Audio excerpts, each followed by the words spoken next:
Which sign combination goes with a galvanic cell that runs on its own?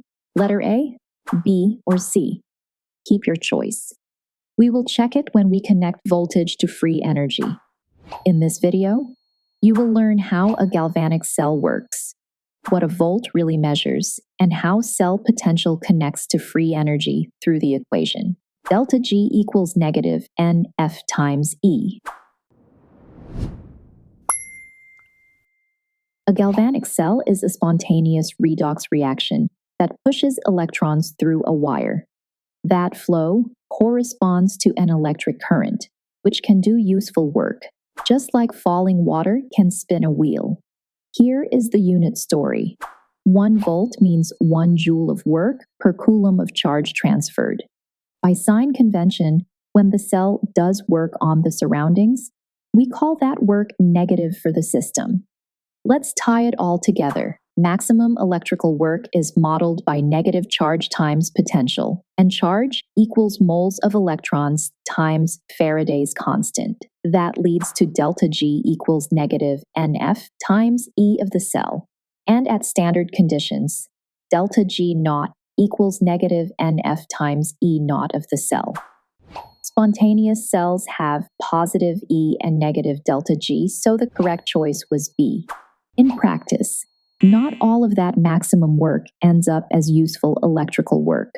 Some energy disperses as heat in the circuit, and the actual cell potential under load drops below the ideal open circuit value.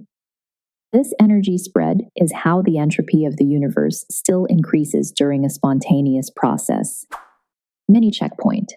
A volt is joules per coulomb. Work done by the system equals negative NF times E. Spontaneous galvanic cells have positive E and negative delta G.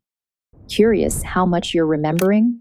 Your personalized practice test, flashcard set, and study guide are all waiting for you.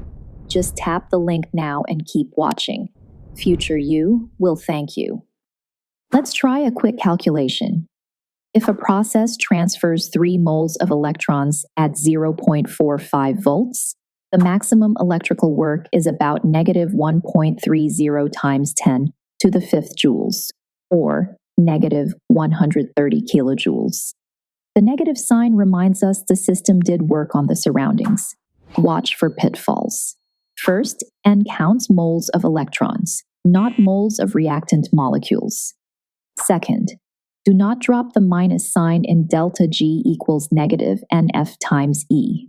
Third, keep track of joules versus kilojoules so your magnitude makes sense. Here's a quick recipe. First, balance the reaction to determine the number of electrons transferred. Next, note the cell potential, whether actual or standard. Then, calculate the maximum electrical work or the corresponding free energy change. Finally, use the signs to determine whether the process is spontaneous under those conditions. Let's recap. A volt measures energy per unit charge. Maximum electrical work connects to free energy by delta G equals negative NF times E.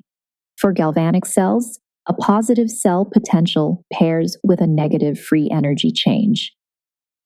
Ready to quiz yourself with the content covered in this video? Check out the link in the description where you'll find Quizlet content made just for you.